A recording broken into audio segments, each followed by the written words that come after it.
कधीच नाही चुकणार तुमचे फेवरेट टीव्ही शोज झी5 सोबत, तेही एकदम फ्री। वा, गोष्टी रचणं छान जमतं ग तुला। एक काम कर ना, एखाद्या फिल्मची पटकथा लिहायला घे। खोटं बोलतेस तू, जयोग खोटं बोलते ही। तिच्या एकाही शब्दावरती विश्वास ठेवू नकोस तू। अगं लकी अजून जेल मध्ये आहे, ती कशी भेटू शकते त्याला? माहित होतं मला तुम्ही असंच काहीतरी बोलणार हे माहित होतं, म्हणून पुराव्या सकट आली मी इथे। लकीचं ऑडिओ रेकॉर्डिंग केलंय मी। माझ्याकडून तुला जाणून घ्यायचं होतं ना, हे सगळं कोणी केलंय? त्या व्यक्तीचं नाव हवं होतं ना तुला? तर ऐक, त्या व्यक्तीचं नाव आहे विशाखा। त्या विशाखानेच हे सगळं घडवून आणलंय आणि तिच्या सांगण्यावरूनच आजपर्यंत मी जे काही केलं ते केलं। एवढंच काय ग, आकाश ठाकूरच्या मागे सुद्धा तीच लागली। त्याला मारण्याचे प्रयत्न सुद्धा ही विशाखाच करत होती। हे खोटाय खोटा आवाज आहे लकीचा। अगं लकीचा आवाज असूच शकत नाही हा, ही खोटं बोलतीये, गैरसमज पसरवतीये ही। गप्पा बाईस, गैरसमज माझा झालाय पण तुला ओळखण्यात झालाय। का अशी वागलीस विशाखा?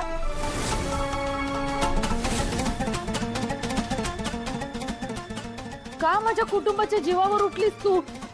का माझ्या मुलाला मरण यातना भोगायला लावलेस ग? काय चूक होती माझी? तुझ्या मुलीला माझी सून करून घेतलं, ही चूक होती माझी। प्रत्येक वेळेला तिची बाजू घेऊन लढले, तिला फुलासारखं जपलं, तिला जीव लावला, आणि तू काय दिलंस त्या बदल्यात? हे बोल ना, मला तुझ्या तोंडून ऐकायचंय, बोल। ऐकायचंय ना तुला? मी हे सगळं का केलं हे तुला ऐकायचंय ना जयू? ऐक, कॉलेजमध्ये असताना आपण खूप जवळच्या मैत्रिणी होतो ग, पण तू ना जळायचीस माझ्यावर। हो, तू जळायचीस, आपल्या जवळच्या मित्रमैत्रिणींना माझ्याबद्दल वाईट साईड सांगायचीस, आणि ते माझ्याशी जसं वागायचे ना, त्यामुळे मला जगणं अशक्य झालं होतं। पण तू एवढ्यावरच नाही थांबलीस जयश्री, एवढ्यावरच नाही थांबलीस तू। माझं ज्या मुलावरती प्रेम होतं ना, त्याला आणि त्याच्या फॅमिलीला जाऊन माझ्याबद्दल वाईट साईड सांगितलंस, मला बदफैली ठरवलंस तू, आणि माझं लग्न मोडलं।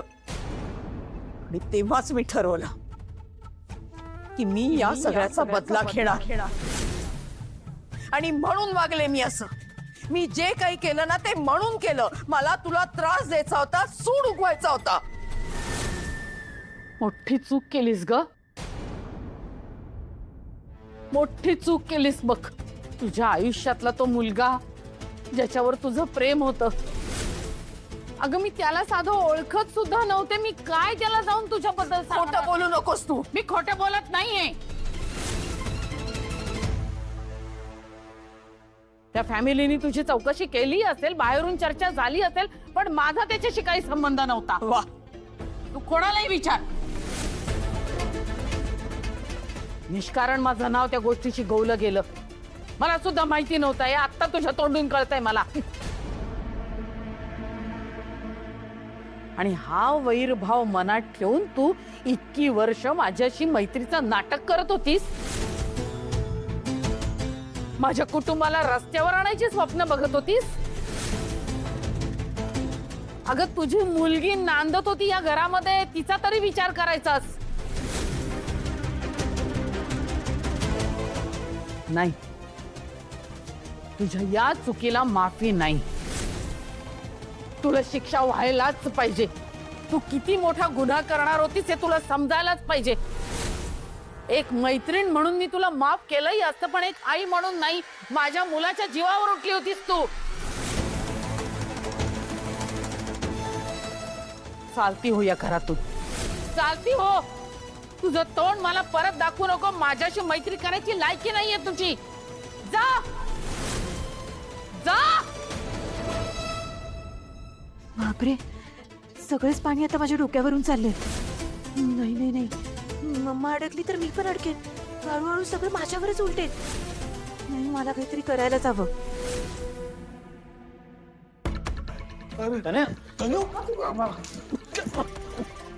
काय होतंय तनु? ओकेस तू? मला माझ्या मम्माचा खूप राग येतोय.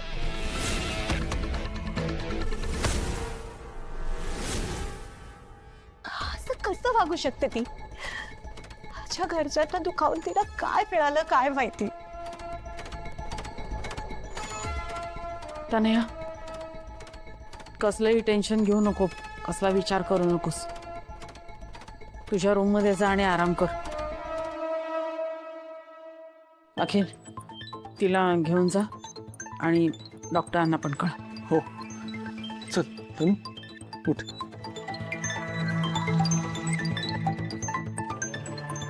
चल.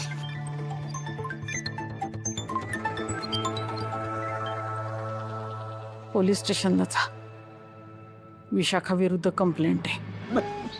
नको आकाश, बाबा बाबा सावकाश.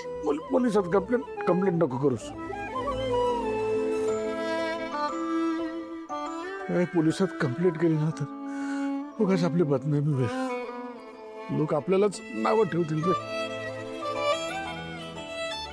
तू एवढं मोठं साम्राज्य उभं केल्यासाठी तुझ्या भावाला त्याच्या सासूनेच फसवलं हे जर लोकांना कळलं तर लोकांचा विश्वास बसणार नाही आपल्यावर. नको. लोक म्हणतील की इतके दिवस काय तुम्ही झोपला होतात का? आधी कळलं नाही का तुम्हाला? पोलिसात प्लीज तुम्ही शांत हो. आता या सगळ्याचा विचार करू नका. मी करतो सगळं हँडल आणि आपल्या कुटुंबाची बदनामी होईल असं काही करणार नाही. I promise you. हा, मला वाटतं तुम्ही आज चलून आराम करा. तुम्ही कसली काळजी करू नका, सगळं नीट होईल. चला. पासून जरा साखर पाणी घेऊन या प्लीज. आई चल.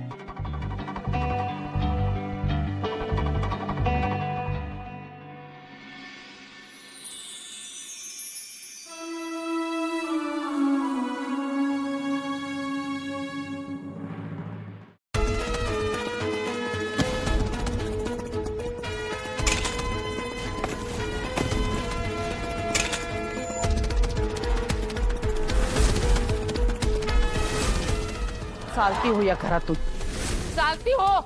तुझं तोंड मला परत दाखवू नको. माझ्याशी मैत्री करायची लायकी नाहीये तुझी. जा जा. विशाखा, अगं काय चालवलंयस काय तू? हे काय झालंय तुला? काय वेळ लागलाय का? वेळ लागलं असतं ना तरी चाललं असतं, पण आज जो हा दिवस बघायला लागलाय ना, ही सगळ्यात वाईट गोष्ट झाली आहे. त्या वसुंधरा आणि जयश्रीनी माझी वाट लावली आहे. वाट. माझे सगळे प्लॅन फसले. त्या ठाकूरांना माझं सत्य कळलंय. ओ, सत्य समजलं. पण विशाखा, तसं बघायला गेलं तर फारच उशिरा समजलंय ना. सदानंद, या आधीच कळायला हवं होतं.